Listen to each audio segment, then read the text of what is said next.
नमस्कार मित्रांनो, मी गणेश मानकर. इग्नाइट अकॅडमीच्या या व्हिडिओमध्ये मी तुम्हा सर्वांचे स्वागत करतो. पिंपरी चिंचवड मनपा भरती 2026 संदर्भात एक नवीन आरटीआयच्या माध्यमातून आपल्याला माहिती मिळते की याच्यात किती जागा रिक्त आहेत. बघा, नुकतेच काही दिवसांपूर्वी न्यूजपेपरमध्ये ही बातमी आली होती की महानगरपालिकेकडून लवकरच 470 जागांसाठी मेगा भरती जी आहे तर ती होणार आहे.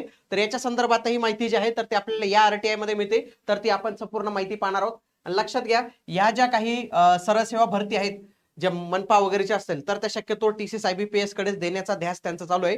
तर ही देखील टीसीएस आयबीपीएस पैकीच एकाला भेटणार आहे. तर अशा भरतींसाठी जर तुम्ही तयारी करत असाल तर त्याच्यासाठी आपली सरळ सेवा सर्वसमावेशक भरती बॅच आहे, ऑल इन वन बॅच आहे.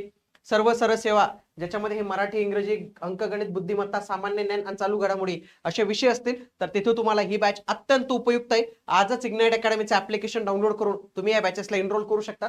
बघूया या आरटीआय मध्ये काय बातमी. बघा, ही आरटीआय आहे 12 मार्च 2026 चा आहे. तो बघा, प्रश्न काय विचारण्यात आला होता, पिंपरी चिंचवड महानगरपालिकेमध्ये आरोग्य निरीक्षक च्या पदाच्या किती जागा रिक्त आहेत. म्हणजे हा आरोग्य सेवक, आरोग्य निरीक्षक या संदर्भातला प्रश्न आहे. दुसरा, 2026 च्या 470 जागांपैकी आरोग्य निरीक्षक पदासाठी किती जागांची मंजुरी मिळालेली आहे. ओके, प्रश्न खूप चांगला आहे. 2026 च्या भरतीत आरोग्य निरीक्षक येणाऱ्या कॅटेगरीनुसार जागा कोणत्या आहेत. तर लक्षात घ्या, पहिली जी बातमी आहे की आरोग्य निरीक्षकच्या किती जागा रिक्त आहेत तर त्याची बातमी त्यांनी दिलेली आहे. पुढचं, या 470 मध्ये किती आरोग्य निरीक्षकच्या जागा येतील याची माहिती उपलब्ध नाही. आणि खाली पण वरती जागा उपलब्ध नाही तर कॅटेगरीनुसार कशा जागा उपलब्ध होतील असं दिसतंय. आता याच्यामध्ये विविध जागा आहेत. बघा, उपशिक्षक, उद्यान निरीक्षक वगैरे या सगळ्या जागा आहेत. पण मी तुम्हाला पहिले बघा, मल्टीपर्पज वर्कर याच्या पण काही जागा आहेत. जवळपास 33 जागा रिक्त आहेत. एएनएम म्हणजे महिलांसाठी इथं चांगली संधी. ऑक्झिलरी नर्स मिडवाईफ म्हणजे 15 जागा इथे रिक्त आहेत. पुढे सहाय्यक भांडारपाल याच्या देखील 13 जागा आपल्याला रिक्त पाहायला मिळतात. सिव्हिल इंजिनिअरिंग वाल्यांच्या सीईएच्या जवळपास 71 जागा इथे रिक्त पाहायला मिळतात. पुढे बाकी जर आपण सर्वेअर वगैरे जागा पाहिल्या तर त्यात आहेतच. पुढे आरोग्य निरीक्षक ज्याच्यासाठी हा आरटीआय टाकण्यात आलेला होता, याच्या 21 जागा ज्या आहेत तर ते आपल्याला रिक्त पाहायला मिळतात. आता या 21 पैकी किती जागा भरतात किती नाही तर ते आपल्याला ऍड आल्यावरच कळेल. सोबत प्रयोगशाळा सहाय्यकच्या 15 जागा देखील आपल्याला इथं ज्या आहेत तर त्या पाहायला मिळतात. वायरलेस ऑपरेटर याच्या 34 जागा ज्या आहेत तर त्या इथं रिक्त पाहायला मिळतात. तर अशा पद्धतीने आपल्याला ही रिक्त जागांची माहिती जी आहे तर ती कळते.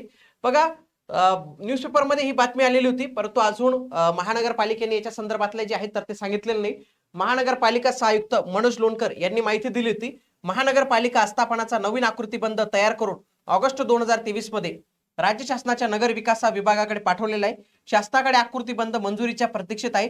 मंजुरीनंतर अत्यावश्यक विभागातील रिक्त पदांच्या प्रामुख्याने भरती करण्याच्या प्रशासनाचा विचाराधीन आहे.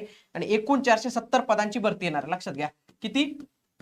470 पदांची भरती जी आहे तर ती येणार आहे. हे स्वतः पिंपरी चिंचवड महानगरपालिकेचे सहाय्यक यांनीच ही बातमी जी आहे तर ती इथे दिलेली आहे. आणि याच्यामध्ये विविध पद असतात बघा, प्रामुख्याने लिपिक, कनिष्ठ अभियंता, याच्यामध्ये फार्मासिस्ट, एएनएम, आरोग्य निरीक्षक, स्थापत्य अभियांत्रिकी सहाय्यक, प्रयोगशाळा सहाय्यक, माळी, सफाई अशी विविध पदं जी आहेत तर ती यामध्ये ऑलरेडी जी आहेत तर ती असणारच आहेत मित्रांनो.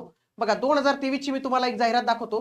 2022 ला एक जाहिरात आलेली होती यांची, 2022 ला पिंपरी चिंचवडची. आणि त्यावेळी प्रथमतःच म्हणजे टीसीएस आयबीपीएस कडे ही परीक्षा जी आहे तर ती इथं गेलेली होती. याच्यामध्ये जर तुम्ही पाहिलं, आरोग्य निरीक्षक याच्यासाठी पात्रता काय ठेवलेली होती, पदवी ठेवलेली होती. सोबत त्यांचा एक जो आहे स्वच्छता निरीक्षकचा डिप्लोमा कंप्लीट पाहिजे आणि ते संगणक हरता पाहिजे. ते तर काही नसलं तरी चालतं, परंतु पदवी आणि तुमचा स्वच्छता निरीक्षकचा डिप्लोमा कंप्लीट पाहिजे आरोग्य निरीक्षक या पदासाठी. सोबत लिपिकसाठी जे आहे तर तो सरळ सेवेचाच पॅटर्न होता. आरोग्य निरीक्षकसाठी सेम पॅटर्न आपल्याला जो आहे तर तो पाहायला मिळू शकतो. बाकी काही बदल असेल तर ते सांगतीलच. हे विषय तर असतीलच बघा, मराठी, इंग्रजी, सामान्य ज्ञान, बौद्धिक चाचणी हे विषय जे आहेत तर ते पाहायला मिळतील. सोबत आरोग्य निरीक्षक वगैरे यांच्यासाठी काही तांत्रिक प्रश्न पण येत असतात तर ते तर आपण बघूच त्यावेळी. परंतु आत्तासाठी जर मराठी, इंग्रजी, सामान्य ज्ञान, बौद्धिक चाचणी ह्या सर्व विषयांची तयारी करून घेण्याची बॅच इग्नाइट अकॅडमीच्या ऍप्लिकेशनवर अवेलेबल आहे. सोबतच मित्रांनो, जर तुम्हाला जीएस प्रॉपर करायचं असेल तर जीएस साठी आपली स्टेट बोर्ड फाउंडेशन बॅच आहे, तर त्याला देखील तुम्ही एनरोल करू शकतात इग्नाइट अकॅडमीचं ऍप्लिकेशन डाउनलोड करून. भेटूया पुढील व्हिडिओमध्ये. तोपर्यंत जय हिंद, जय महाराष्ट्र, धन्यवाद.